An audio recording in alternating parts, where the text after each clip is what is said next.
My name is Sarah, 27 years old, living the marketing executive dream in Chicago. 2 years had passed since I'd gone home. Always too busy with deadlines, always promising to visit next time. This Christmas, I finally booked that flight, imagining warm hugs and twinkling lights welcoming me. Instead, I found our family home dark and silent. In the kitchen sat Grandpa Harold, alone with just a simple sandwich, looking smaller than I remembered. On the table lay a note in my mother's handwriting. Before I tell you what that note said, drop a comment letting me know where you're watching from, and subscribe if family secrets intrigue you, because what I discovered changed everything I thought I knew about my family. The Chicago skyline glittered outside my office window as I worked another late night. Spreadsheets and campaign plans filled my computer screen while most of my colleagues had already left to start their holiday celebrations.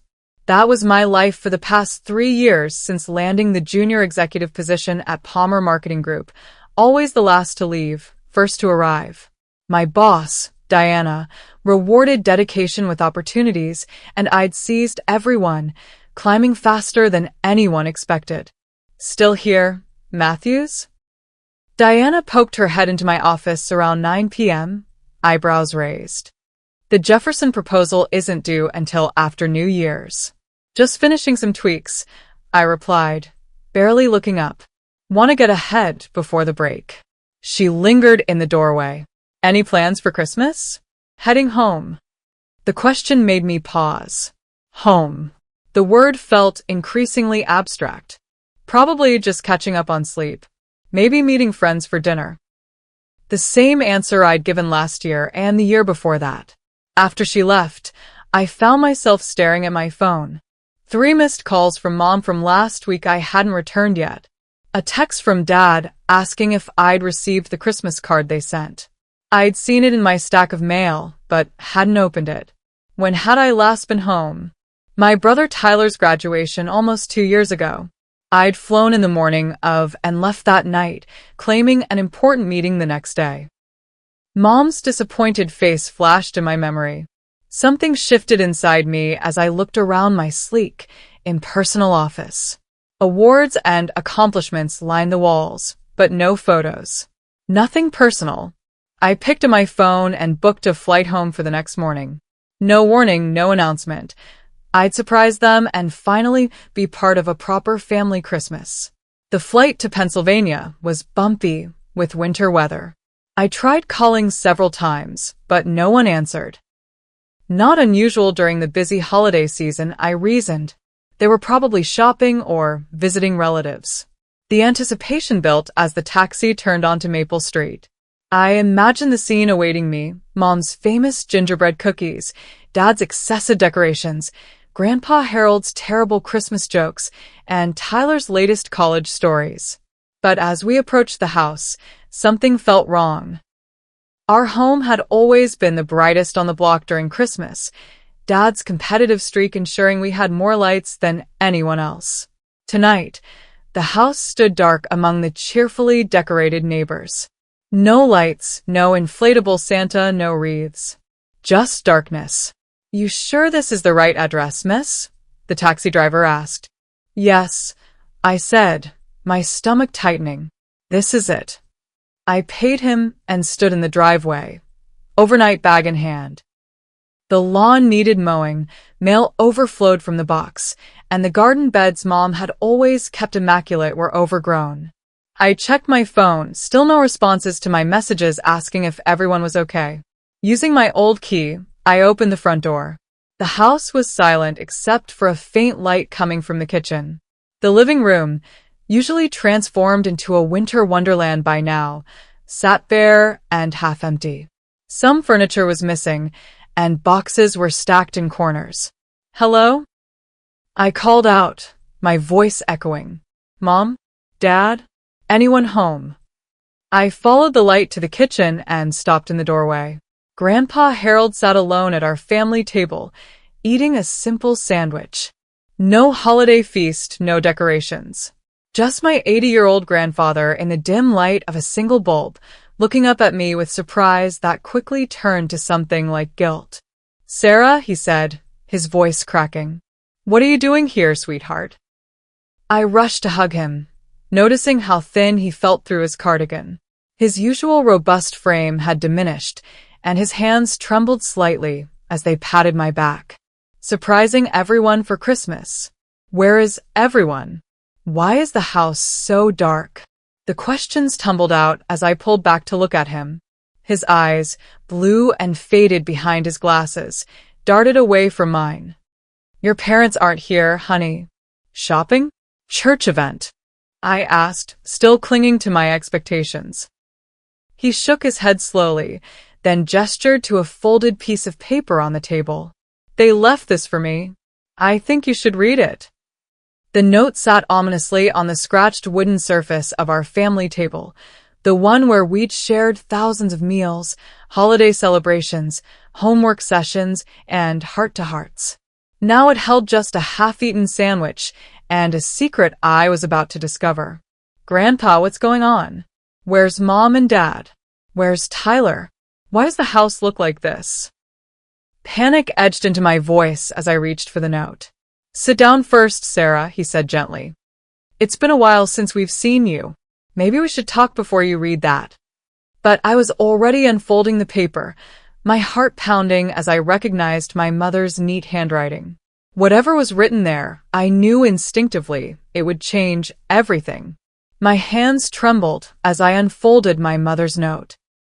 Her familiar handwriting jumped out at me, but the words felt like they were written by a stranger. "Harold, *, we made it to Florida. The drive was long, but the rental truck held up fine. The apartment is small but clean, and the complex has a nice community area. Jennifer next door already brought us a welcome basket. We've unpacked the essentials, but it will take time to feel like home. *, I've left casseroles labeled in the freezer. Please remember your medication at breakfast and dinner. The pharmacy can deliver refills if you call the number on the fridge. We all think you're being stubborn by not coming with us, but we respect your decision. *, Tyler started his new job yesterday. The pay isn't great, but it's something until a better opportunity comes along. Richard has an interview next week with a construction company. * will call on Christmas. Tell Sarah if she actually calls or visits, though I doubt she will. She's too busy for family these days. Maybe it's better she doesn't know how bad things got anyway. Love. Margaret. I looked up from the note, confusion and hurt washing over me. Florida? They moved to Florida? When? Why didn't anyone tell me? Grandpa Harold sighed, pushing his sandwich plate away. About 2 months ago now. Your father lost the hardware store back in March. Lost it? What do you mean, lost it? The family business had been part of our town for 3 generations. Economy hit hard. Big box store opened on the highway. Bills piled up. He spoke in clipped sentences, as if each word cost him something. They tried everything to save it. Took out loans. Your dad even cashed in his retirement account. I sank into a chair, trying to process this information. But they never said anything to me about money problems. Would you have listened? The question wasn't accusatory, just sad.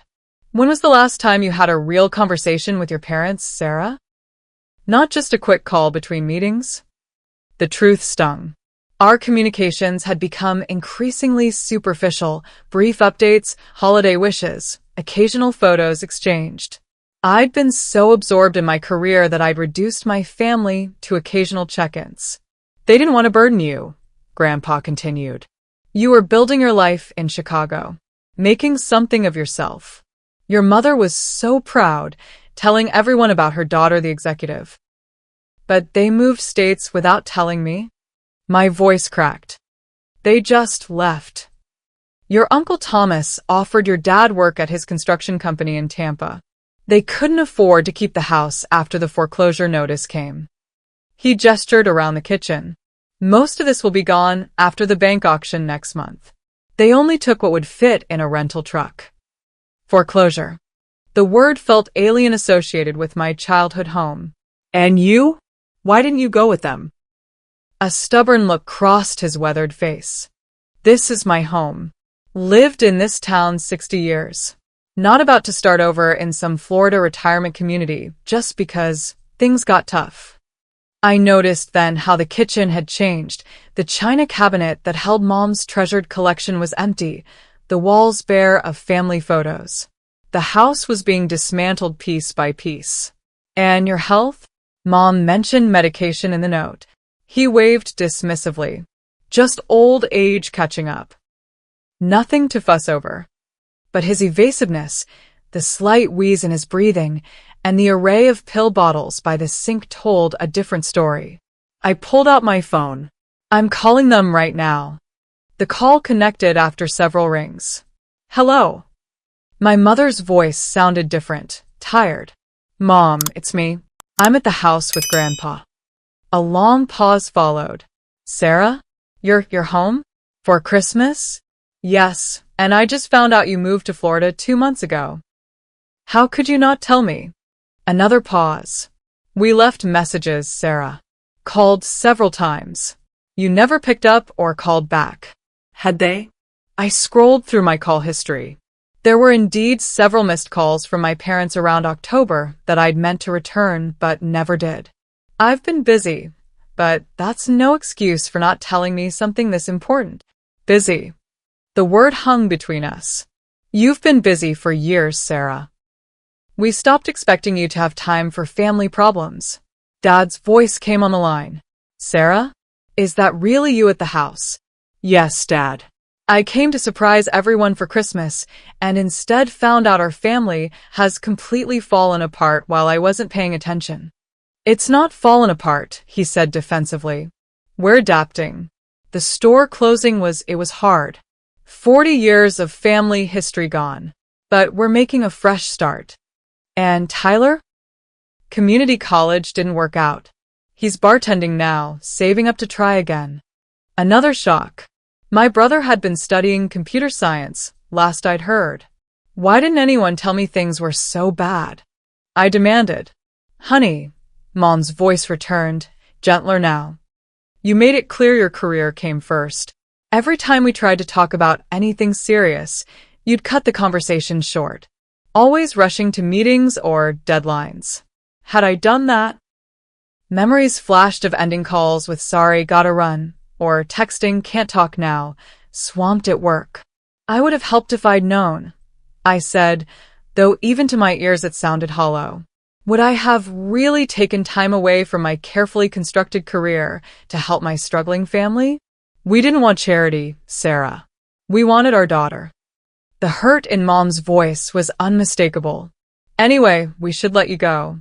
I'm sure you're busy, even on Christmas Eve." After disconnecting, I sat in stunned silence. Grandpa watched me, his eyes kind but knowing. That night, I wandered through the half-empty house like a ghost. My childhood bedroom remained mostly intact but felt foreign. Trophies and achievements lined the shelves, physical evidence of the drive that had taken me away from here and kept me away too long.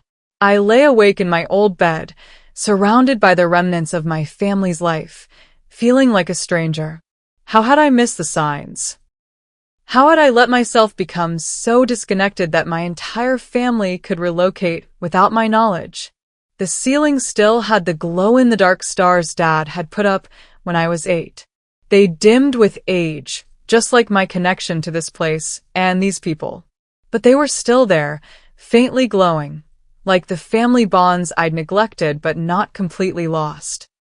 Morning arrived with pale winter sunlight filtering through my childhood bedroom curtains. For a moment, disoriented from sleep, I expected to hear Mom cooking breakfast, Dad's morning news program, and Tyler's music. Instead, silence hung throughout the house, broken only by Grandpa Harold's slow movements downstairs. I found him at the kitchen table, hands wrapped around a coffee mug, staring out the window at the frost-covered backyard. The swing set where Tyler and I had spent countless summer days stood rusted and forgotten. "Morning," I said, pouring myself coffee from the old percolator. Some things hadn't changed. "Sleep okay?" he asked, his voice morning rough. I nodded, sitting across from him. "Grandpa, I need to understand everything." No more protecting me or sugarcoating. What really happened? He studied me for a long moment, perhaps assessing if I truly wanted the unvarnished truth. It started about 3 years ago, he began. Your dad got approached by an investor wanting to franchise the hardware store. Promised expansion, bigger profits, secure future. Sounds promising, I said. What went wrong? Everything. His weathered hands tightened around the mug. The investor took your dad's money, then disappeared. Police said it was a sophisticated scam targeting small business owners across 3 states. Your father lost nearly $200,000. I gasped. That's everything they had. And then some. They remortgaged the house to invest in this opportunity. When the money vanished, the new mortgage payments became impossible. Why didn't Dad just declare bankruptcy? Grandpa's expression hardened. Pride. Your father's a Matthews. Matthews men pay their debts. Besides, bankruptcy wouldn't have saved the store once the big chain moved in. They were undercutting every price, offering services your dad couldn't match. A knot formed in my stomach. And Mom? Her health issues mentioned in the note. Grandpa hesitated. Your mother had a minor heart attack last year. Stress, doctors said.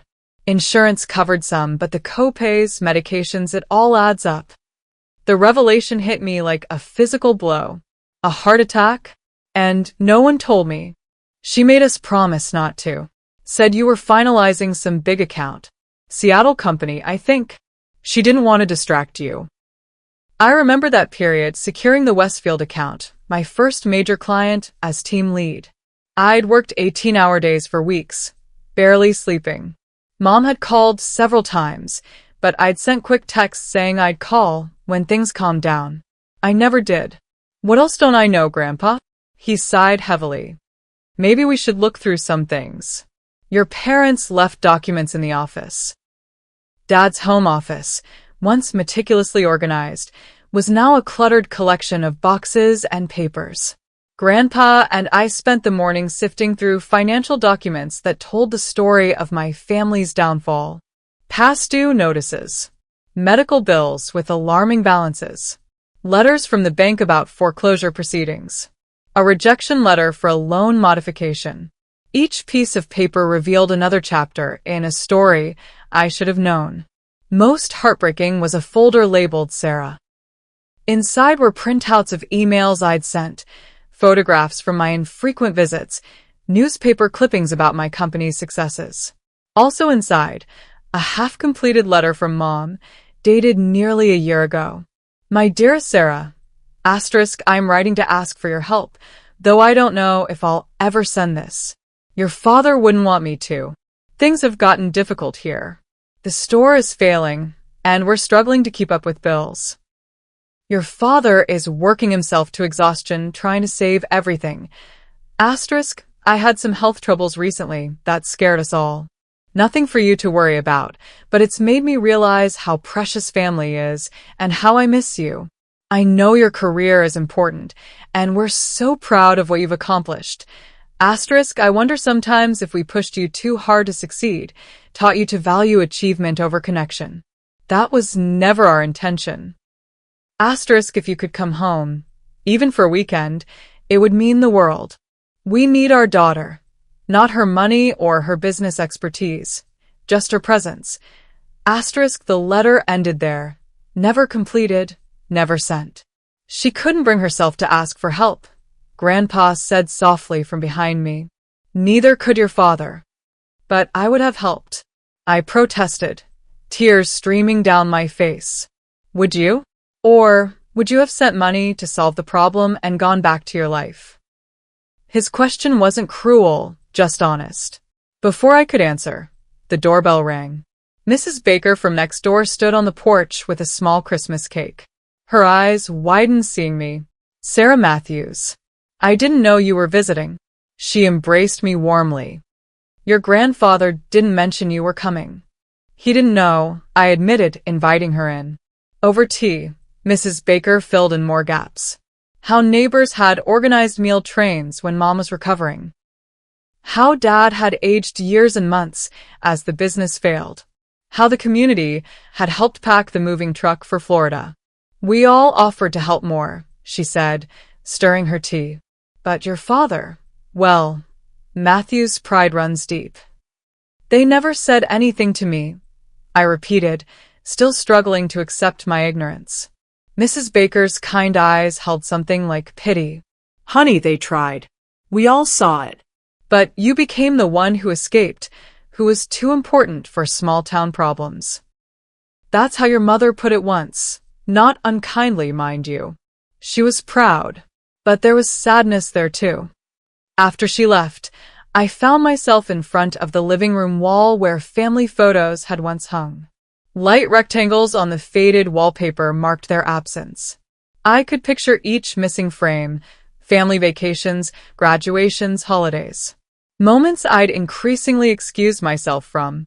They took most photos with them, Grandpa said, watching me from the doorway. Left the ones of the house and store behind. Too painful, I guess. Guilt crushed down on me as I recalled ignored calls, rushed visits, distracted conversations. Signs had been there, Dad mentioning tough times at the store, Mom saying they were making adjustments, Tyler being uncharacteristically vague about college. I'd been too absorbed in my own world to notice their world collapsing. I've been selfish, I whispered. Grandpa's hand rested on my shoulder. Not selfish. Just focused elsewhere.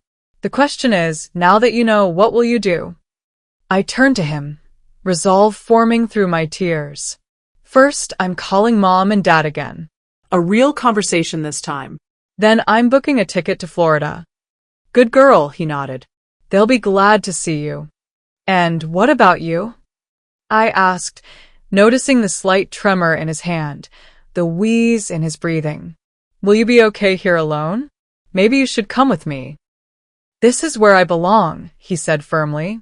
Besides, someone needs to sort through what's left before the bank takes over. His stubbornness worried me, but I understood it. The same determination ran through my veins, channeled differently, but just as strong. That evening, I sat on the porch steps, phone in hand, ready to call my parents. Before I could dial, I scrolled through recent texts and emails with new eyes. So many brief exchanges, quick updates without substance. So many missed opportunities to really connect. A notification appeared, a work email marked urgent. My thumb hovered over it momentarily before I swiped it away. For once, work could wait. My family had already waited too long. The following morning, I woke to a thud and a muffled cry from downstairs. Sleep disoriented, I stumbled out of bed, calling out, "Grandpa? Everything okay?" No answer. Heart racing, I rushed down the stairs. Grandpa Harold lay crumpled on the kitchen floor, one hand clutching his chest, the other reaching toward the counter where his medication sat. "Grandpa." I dropped to my knees beside him. His face was ashen, lips tinged blue, breathing labored and shallow. "I'm calling an ambulance. Hold on." My hands shook as I dialed 911, giving them our address and describing his symptoms. The dispatcher instructed me to place him flat on his back, loosen any tight clothing, and check if he'd taken his heart medication. "Pills," he gasped, pointing weakly toward the counter. "Forgot morning dose." While waiting for the ambulance, I held his hand, terrified by how cold and clammy it felt. His eyes, usually bright and alert despite his age, seemed unfocused and distant. "Stay with me, Grandpa," I pleaded, fighting tears. "Help is coming." "Sarah," he whispered, his voice barely audible. "Call your parents." The ambulance arrived within minutes, though it felt like hours. Paramedics worked efficiently, attaching monitors, administering oxygen, and transferring him to a stretcher. Their expressions remained professionally neutral, but the urgency in their movements told me everything I needed to know. "I'm his granddaughter," I explained, following them outside. "Can I ride with him?" "Yes, ma'am," one nodded. but we're moving fast.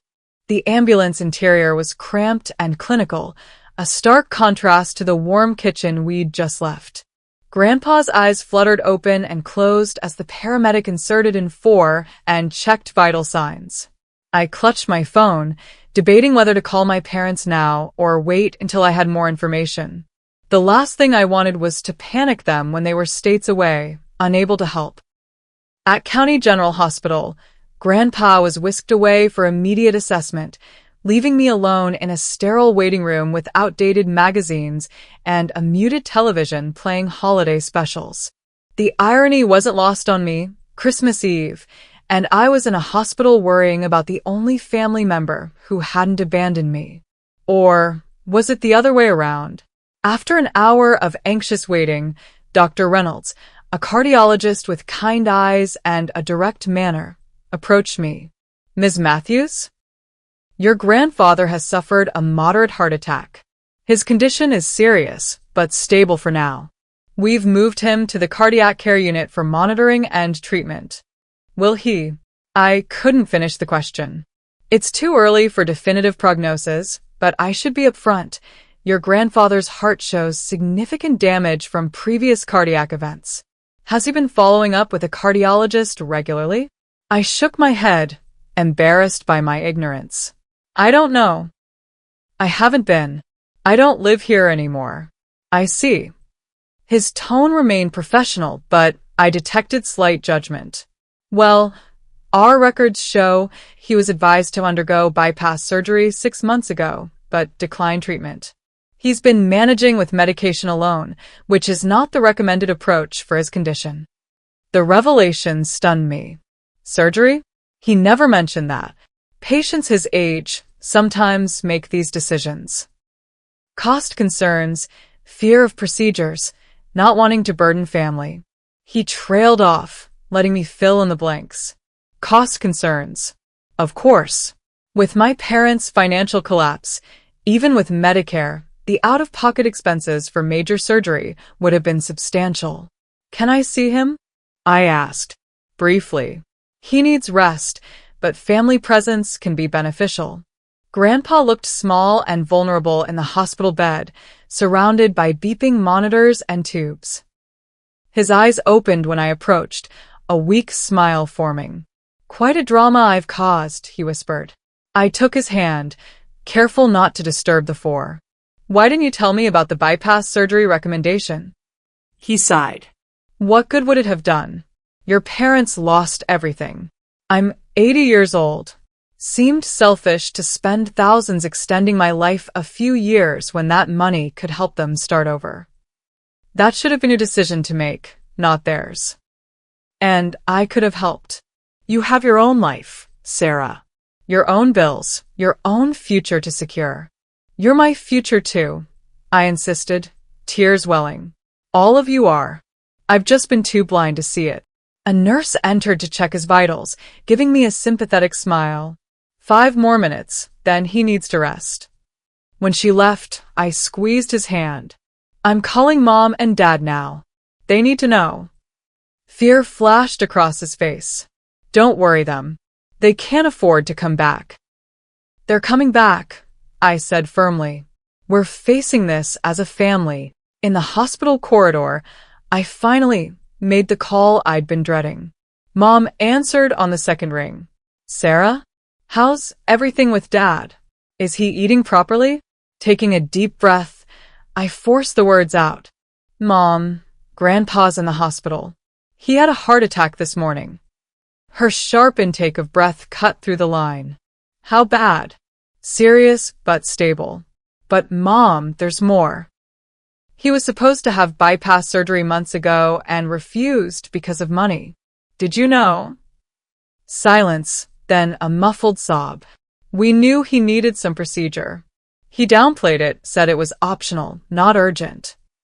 "It was urgent, Mom. And now." I couldn't continue, overwhelmed by the magnitude of familial communication failures. "We're coming," she said immediately. "Your father and I will leave within the hour. It's a 14-hour drive, but we'll do it straight through." "I can help with flights," I offered. We can't afford. I can, I interrupted. Please, Mom. Let me do this. After a pause, she agreed, and I quickly arranged tickets for them on the next available flight. Tyler couldn't leave his new job without risking it, but would try to join us after Christmas. While waiting for my parents' arrival, I maintained a vigil at Grandpa's bedside.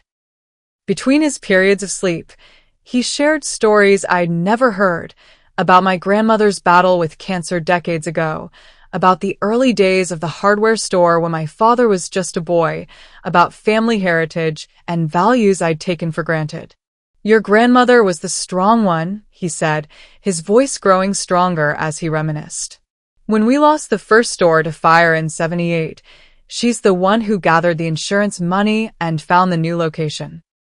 Never saw her cry until it was all settled.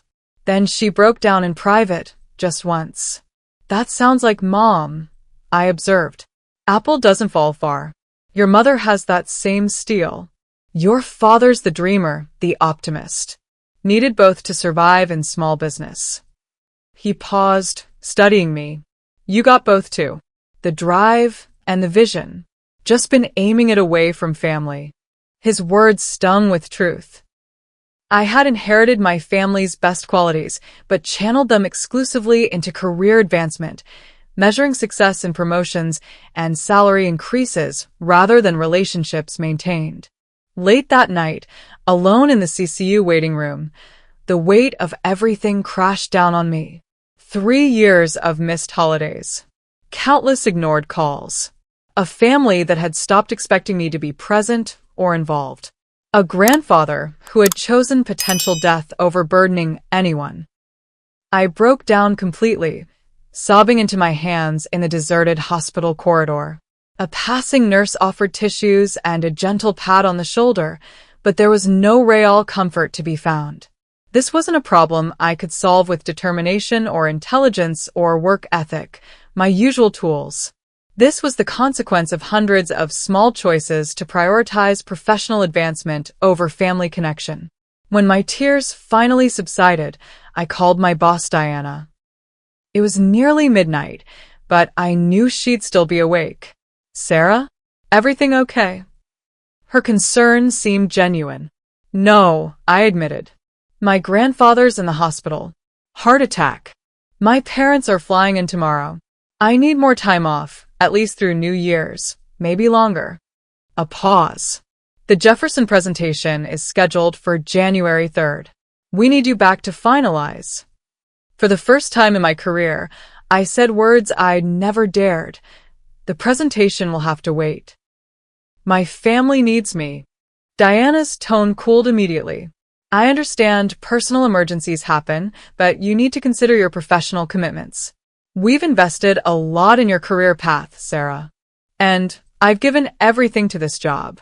Missed holidays, worked weekends, answered emails at midnight. For once, my family comes first. We'll need to discuss this when you return, she replied, the threat implicit. Yes, we will. I agreed, surprising myself with my calm. But right now, I have more important concerns. After hanging up, I felt something unexpected relief. Whatever professional consequences awaited, they seemed insignificant compared to the family crisis unfolding around me. In the early hours of Christmas morning, Grandpa's condition suddenly deteriorated. Alarms blared as nurses rushed into his room, calling for the on-call cardiologist. I watched helplessly from the doorway as they worked to stabilize him, medical terminology flying over my head, understanding only that he was slipping away. Please, I whispered to no one in particular, don't take him too. Not before I can make this right. The crisis passed, but Dr. Reynolds emerged from the room with a grave expression. We need to operate sooner rather than later. The damage is extensive, and waiting is no longer an option. Do whatever it takes, I said. Cost is not a concern. As dawn broke on Christmas Day, I sat beside Grandpa's bed, holding his hand while he slept, waiting for my parents' plane to land, and praying I hadn't realized what mattered most too late.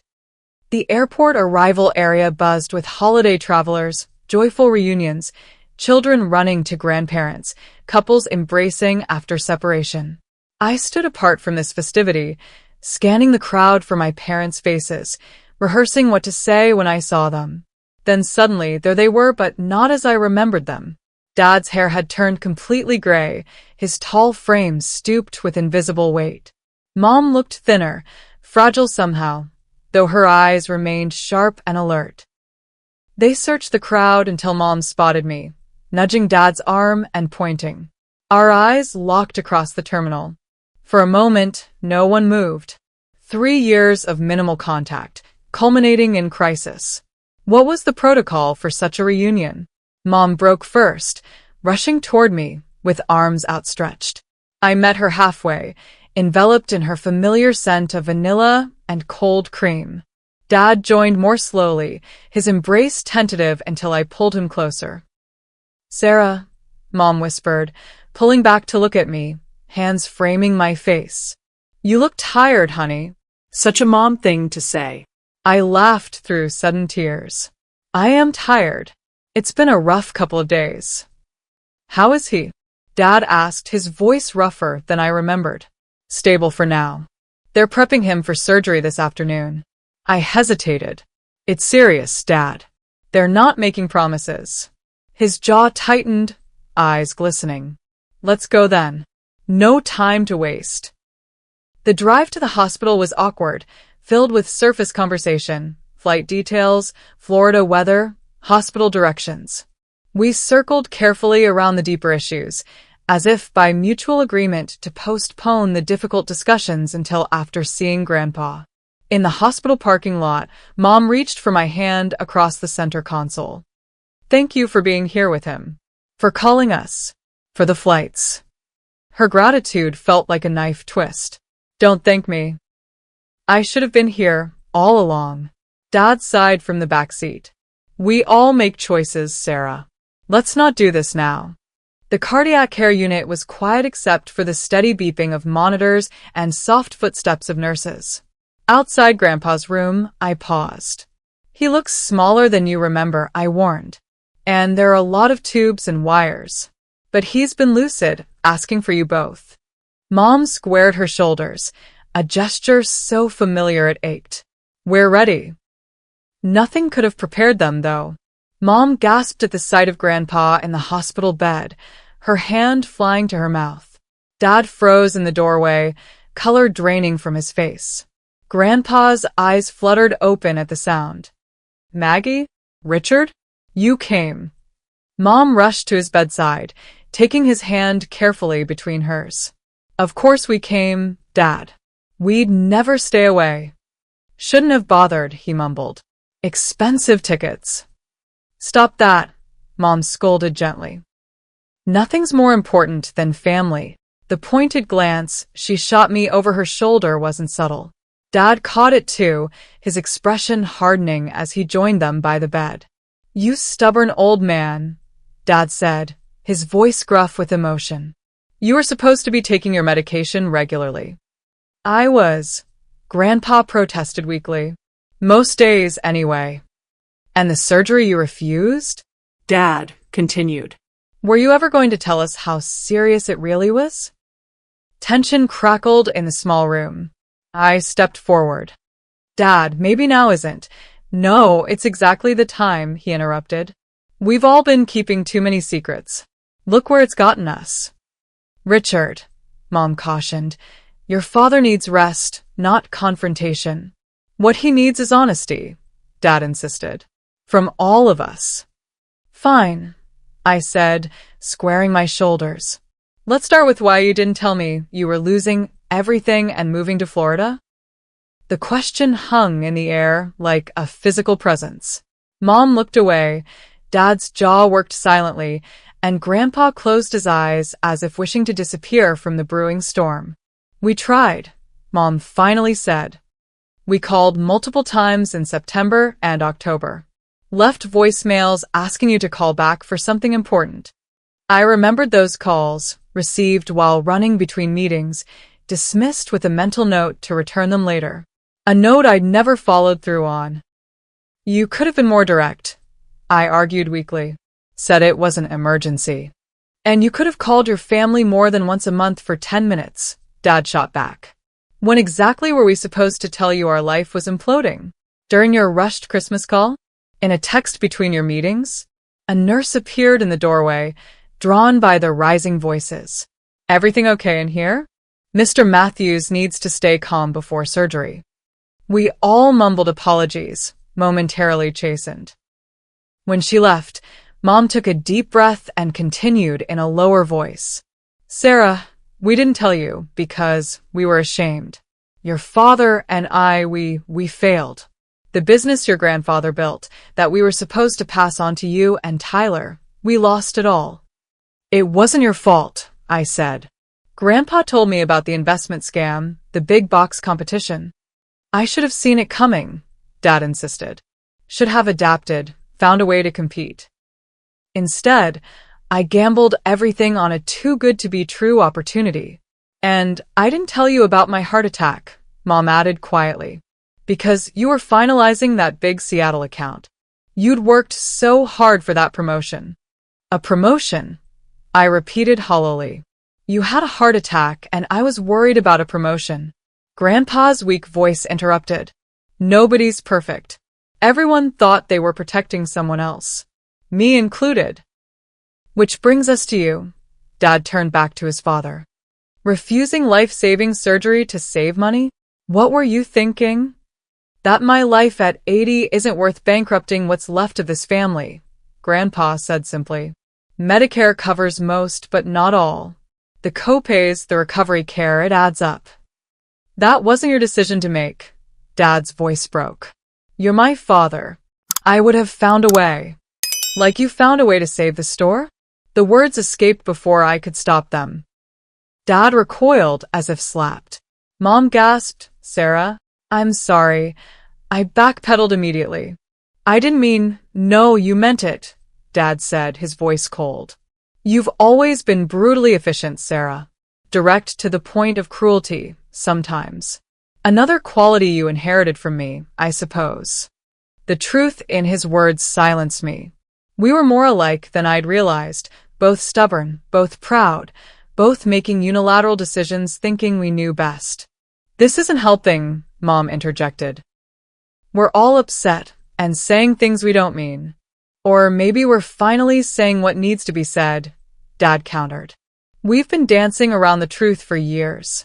Sarah thinks we failed the family by losing the business. We think she abandoned the family for her career. Dad thinks he's a burden. Tyler feels forgotten by everyone. We're all right and we're all wrong. The brutal assessment hung in the air. Grandpa's monitors beeped steadily in the background, the only sound as we all absorbed Dad's words. The Matthews family, Grandpa finally said, his voice stronger than before, stubborn as mules and too proud for our own good. My father was the same. Wouldn't take help during the Depression until we were nearly starving. Some legacies should end, I suggested quietly. Mr. Matthews? A different nurse appeared. We need to prep you for surgery now. Family will need to go to the waiting area. Reality crashed back. Grandpa's life hung in the balance while we argued about who had failed whom.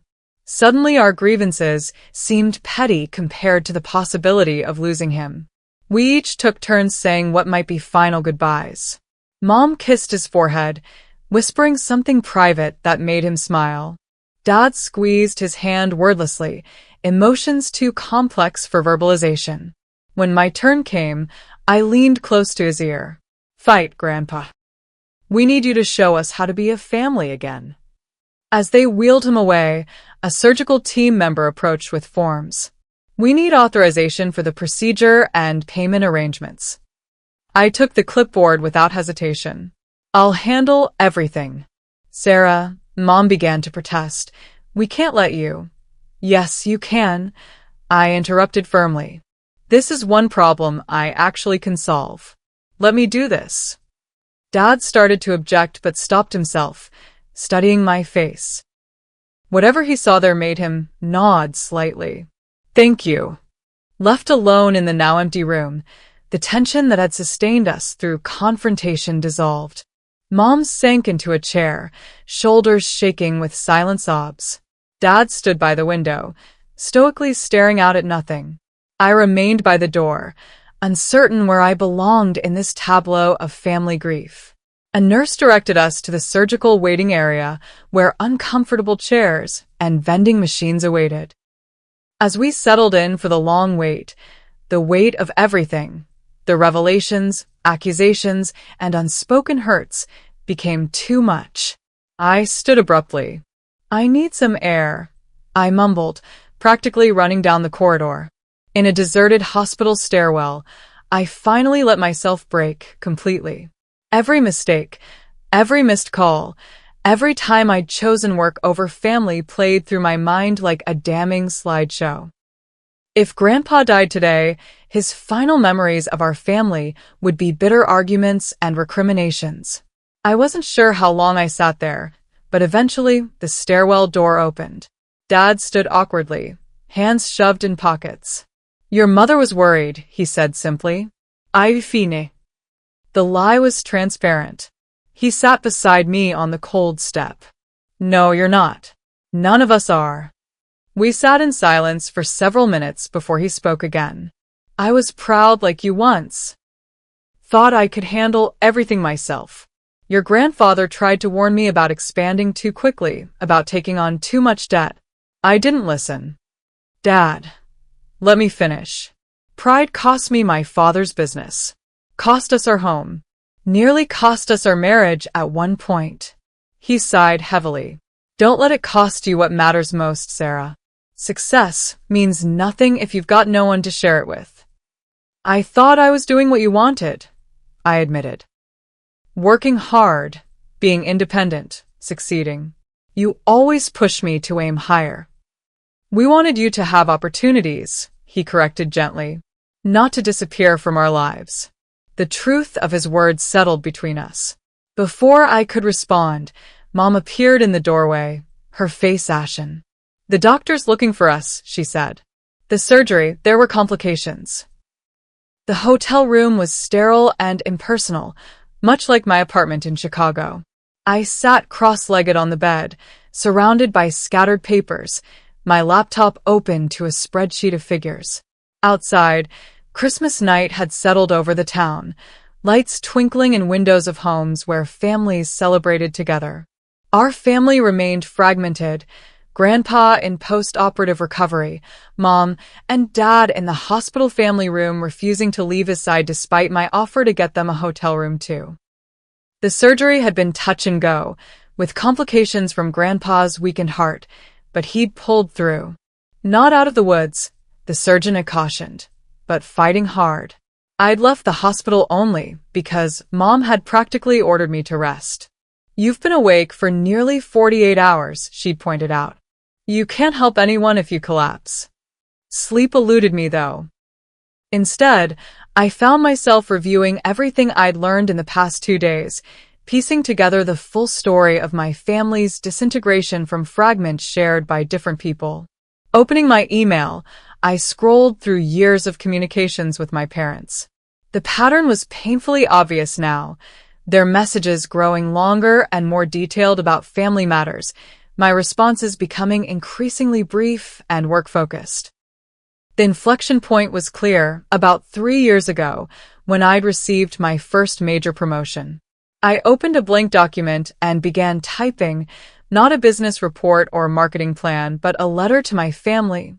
Honest, raw, holding nothing back. Mom, Dad, and Grandpa, I've been trying to understand how we drifted so far apart, and I keep coming back to one conclusion: I let it happen. I chose advancement over connection, achievement over presence, professional success over family bonds. When I got that first big promotion, the validation was intoxicating. Every sacrifice seemed worth it. Missing Tyler's birthday? He'd understand. Cutting our weekly calls short? You'd always be there when I had more time. Skipping holidays? There'd always be next year. Except time doesn't stand still. While I was building my career, you were losing the store, facing health crises, making impossible choices. I wasn't just absent physically. I was absent emotionally, so focused on my path that I couldn't see yours crumbling. Asterisk, I'm not asking for forgiveness.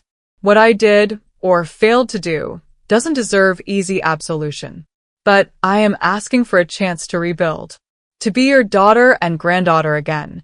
Not just in name, but in action. Asterisk, this isn't a promise to quit my job or move back home.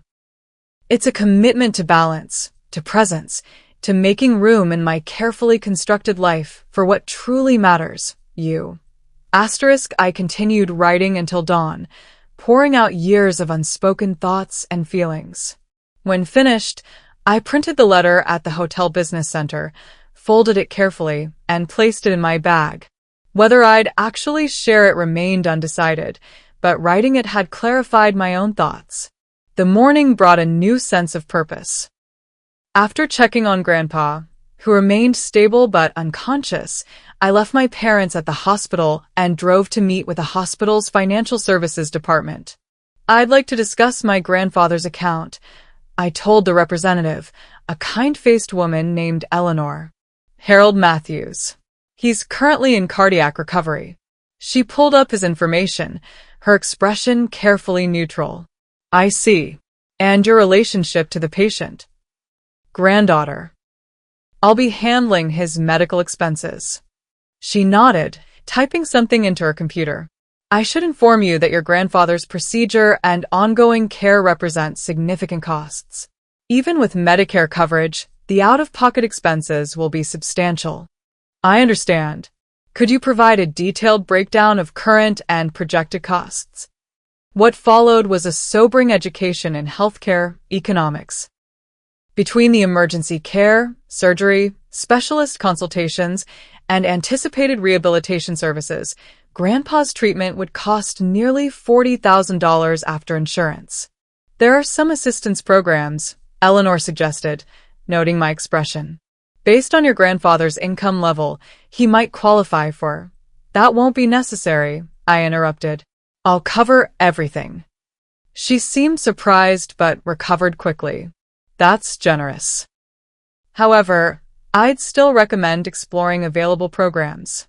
There's no reason not to utilize resources designed for these situations. Her pragmatism resonated with me. You're right. Let's look at all options.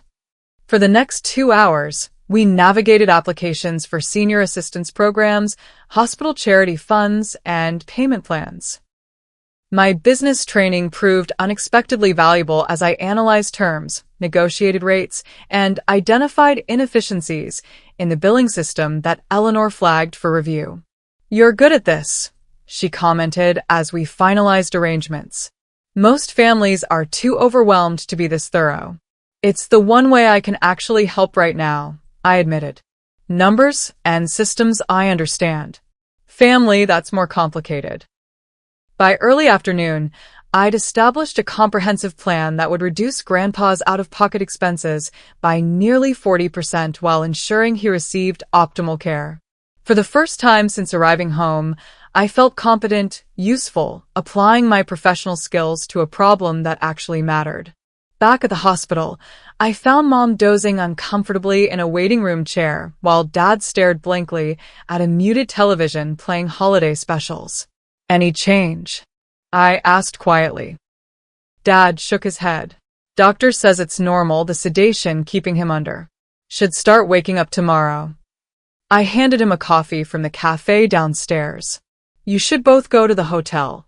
Get some real rest. I'll stay. We're fine, he insisted automatically.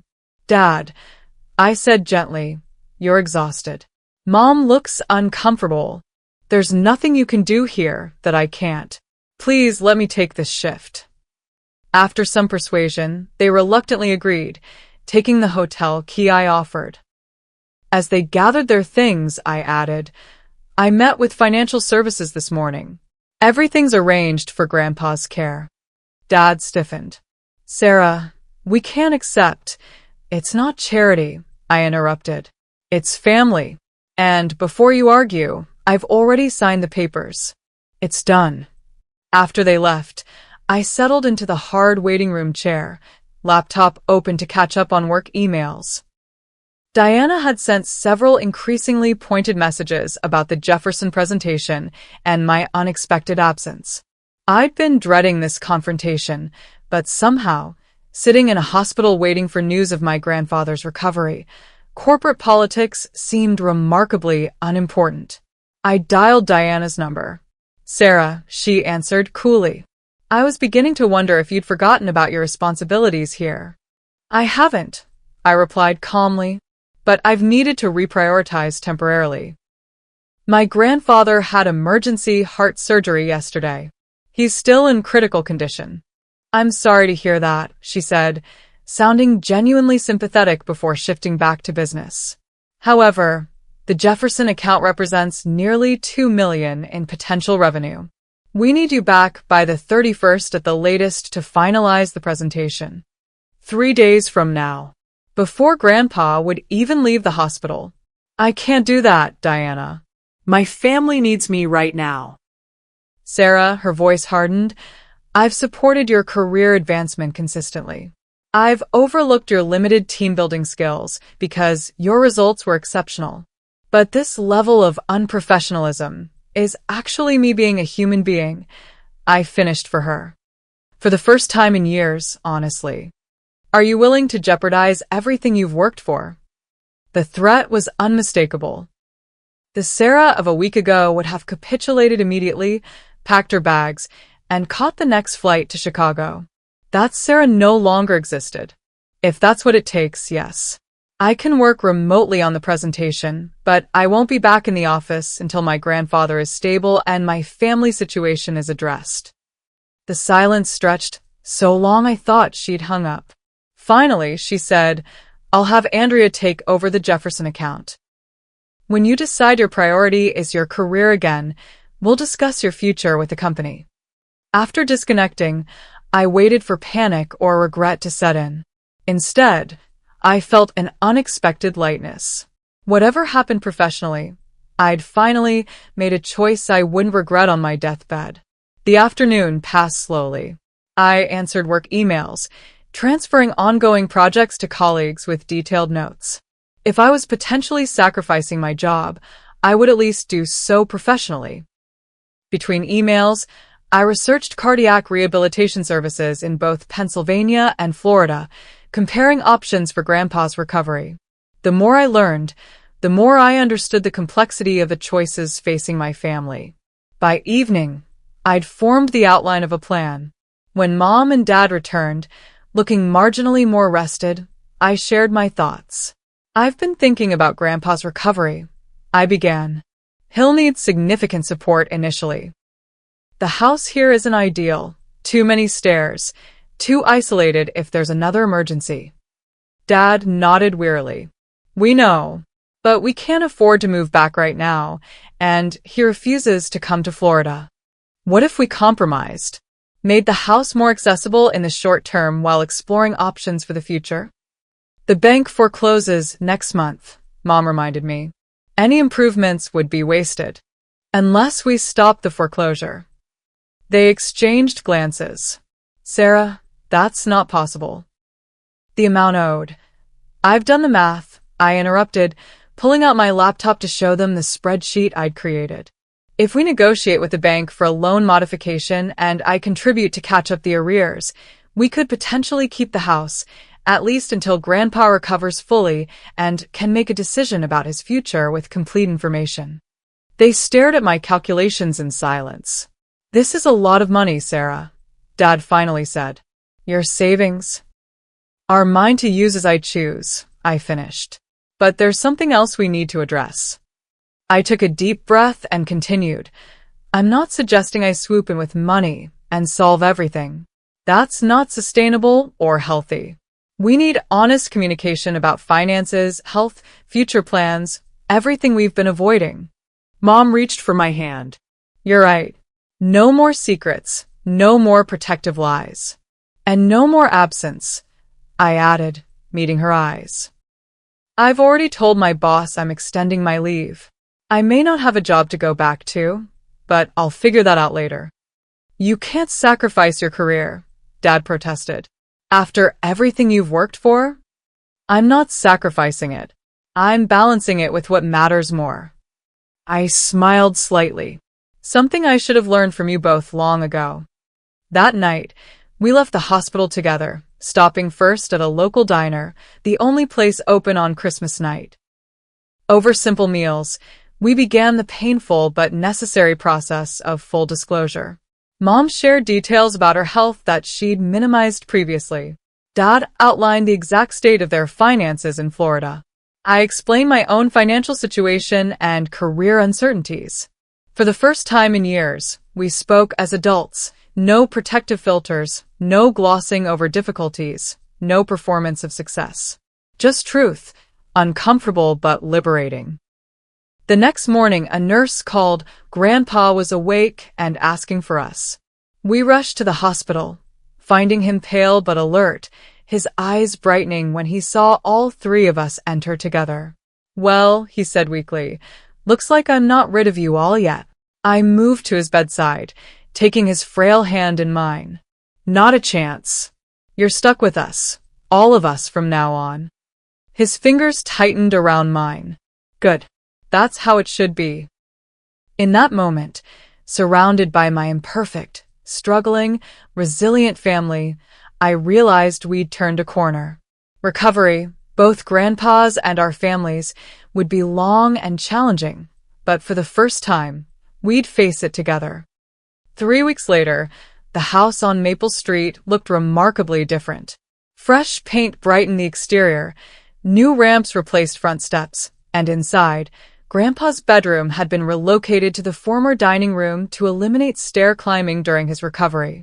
I stood in the kitchen, preparing a simple dinner while Mom sorted through medication schedules and Dad finished installing grab bars in the bathroom. From the makeshift bedroom came the sound of Grandpa chuckling at some old Western on the television, a sound that had become wonderfully familiar again. His recovery had exceeded medical expectations. Stubborn old goat, his cardiologist had commented with admiration. Too ornery to give up. The same determination that had made him refuse to leave his home now fueled his rehabilitation, pushing through physical therapy exercises with grim resolve. The foreclosure had been halted through a combination of negotiation, financial assistance programs I discovered, and yes, some of my savings. The bank agreed to a modified payment plan that my parents could manage with their Florida income supplemented by what I could contribute monthly. My own situation had evolved unexpectedly. After a tense conversation with upper management at Palmer Marketing, we'd reached a compromise. I would work remotely for 3 months while Grandpa stabilized, then transition to a position in their Philadelphia office, a manageable commute from my hometown. The arrangement meant a lateral move rather than the promotion track I'd been on, but the trade-off felt right. Dinner in 10 minutes, I called out, hearing acknowledgments from various parts of the house. This new routine, shared meals, divided responsibilities, open communication, had developed organically over the weeks of crisis management. Mom entered the kitchen, tucking Grandpa's medication chart into a binder. Need help? Almost done, I smiled. Though you could set the table. As she arranged plates around the kitchen island that now served as our dining area, she said casually, Mrs. Baker mentioned the community center needs someone with marketing experience for their fundraising campaign.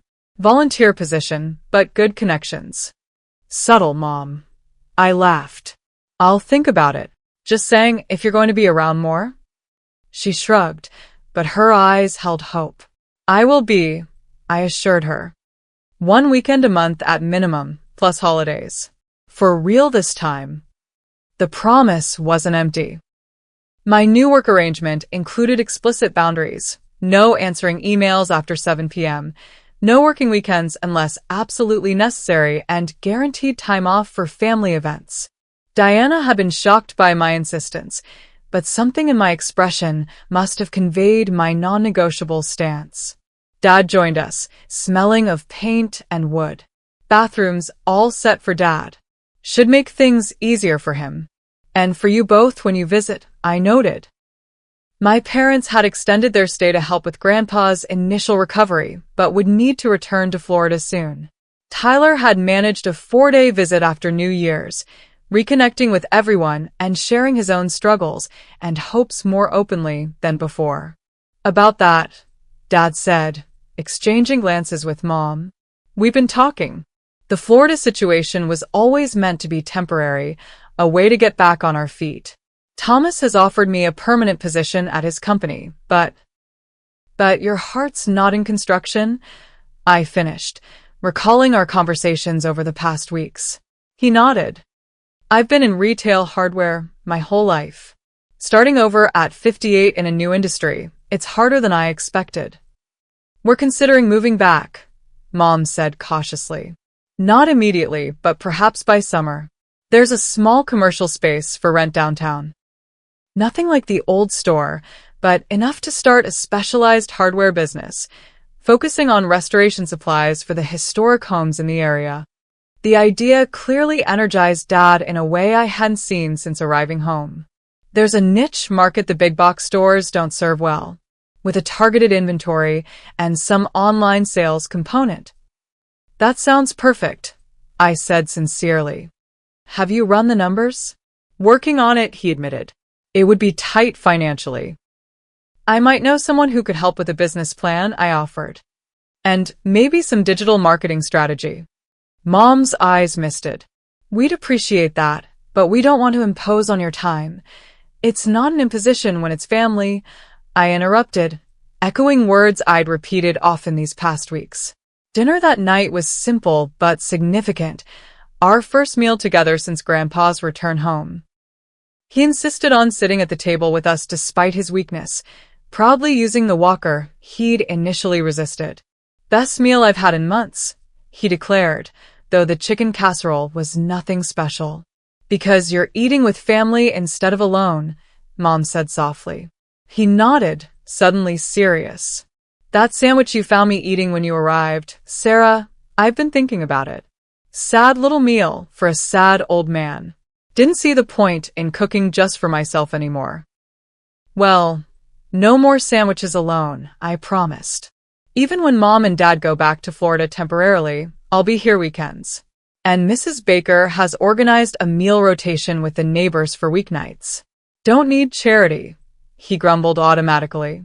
It's not charity, Dad corrected. It's community. Something we all forgot the value of, I think. After dinner, we gathered in the living room, now rearranged to accommodate Grandpa's mobility needs. The space remained sparsely furnished. Most items had indeed gone to Florida, but somehow felt more like home than ever. I have something for everyone, I said, retrieving 3 envelopes from my bag. I've been thinking about what happened, how we drifted apart, and I wanted to make some concrete commitments. I handed each of them an envelope. Inside, they found personalized letters outlining my promises for maintaining connection, specific visit schedules, weekly video calls, monthly family newsletters, and an emergency fund contribution plan. You don't need to formalize this, Mom protested gently. I do, I insisted.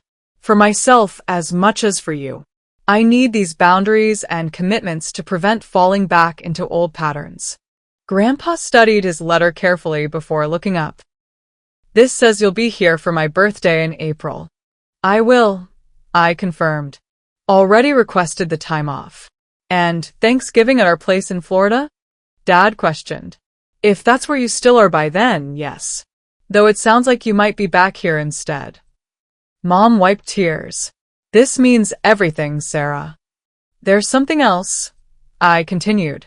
I've been thinking about why I became so disconnected. It wasn't just ambition or being busy. I think part of me was running from responsibility, from seeing you all struggle or age. If I stayed away, focused only on work achievements, I could pretend everything here remained perfect and unchanging. That's human nature, Grandpa said quietly. Nobody wants to watch their parents get old or their childhood certainties crumble. Maybe, but avoiding reality doesn't change it. It just means you miss precious time that can't be recovered. I looked at each of them. I can't get back the past 3 years, but I can make sure the next 30 are different.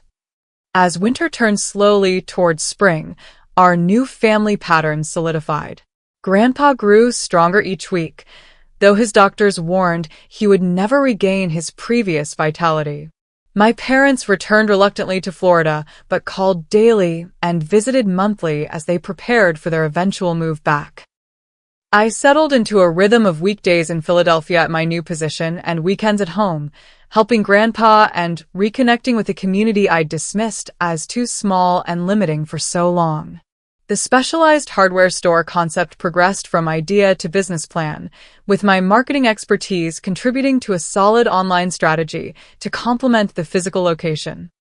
For Easter, our first major holiday since Christmas, we gathered at the house on Maple Street, Grandpa now moving with a cane instead of a walker, Tyler home from Florida with news of a promotion at work, and my parents bringing architectural drawings for the new store layout. I'd arrived a day early to prepare the house and cook much of the meal, a task I'd once considered tedious, but now found deeply satisfying. As we sat around the table, hastily expanded with card tables to accommodate everyone plus Mrs. Baker and 2 other neighbors who'd been instrumental in Grandpa's recovery, I looked at the faces of my family, really seeing them. Dad's enthusiasm as he explained his vision for the store. Mom's quiet competence as she organized serving dishes. Tyler's newfound confidence as he shared stories from his job. Grandpa's contentment simply watching his family reunited. A toast, I suggested, raising my glass. To family, imperfect, stubborn, sometimes frustrating, but always worth fighting for. To family, they echoed, glasses clinking. Later, helping Mom with dishes, I asked the question that had lingered since Christmas. Do you think we'll ever fully recover from the breakdown in communication? The years of distance. She considered thoughtfully before answering. I think we already have, in the ways that matter most. Trust is rebuilding. Communication is honest now. Presence has replaced absence. But the lost time can't be recovered, she acknowledged. But Sarah, healing doesn't mean erasing the wound completely. Sometimes it means accepting the scar as part of your story and learning from it. Her wisdom resonated deeply. The crisis had changed us all, financially, geographically, emotionally, but perhaps we needed that upheaval to rebuild on a stronger foundation. That night, before leaving to return to my apartment in Philadelphia, I sat with Grandpa on the porch, watching stars appear in the spring sky. You know, he said reflectively, when you found me that night with just that sandwich, I thought I was at the end.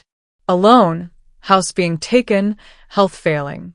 Couldn't see much point in fighting anymore. And now? I asked softly. Now I remember what I'm fighting for. He patted my hand. Family isn't just about being born to the same people, Sarah.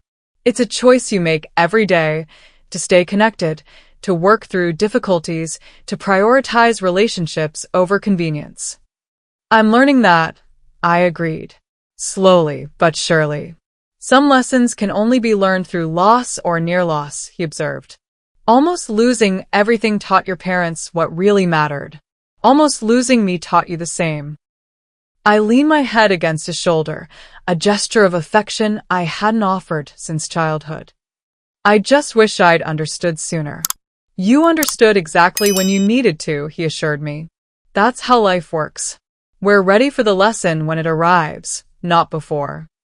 As I drove back to Philadelphia that night, I reflected on the journey from that dark Christmas Eve to this moment of reconnection.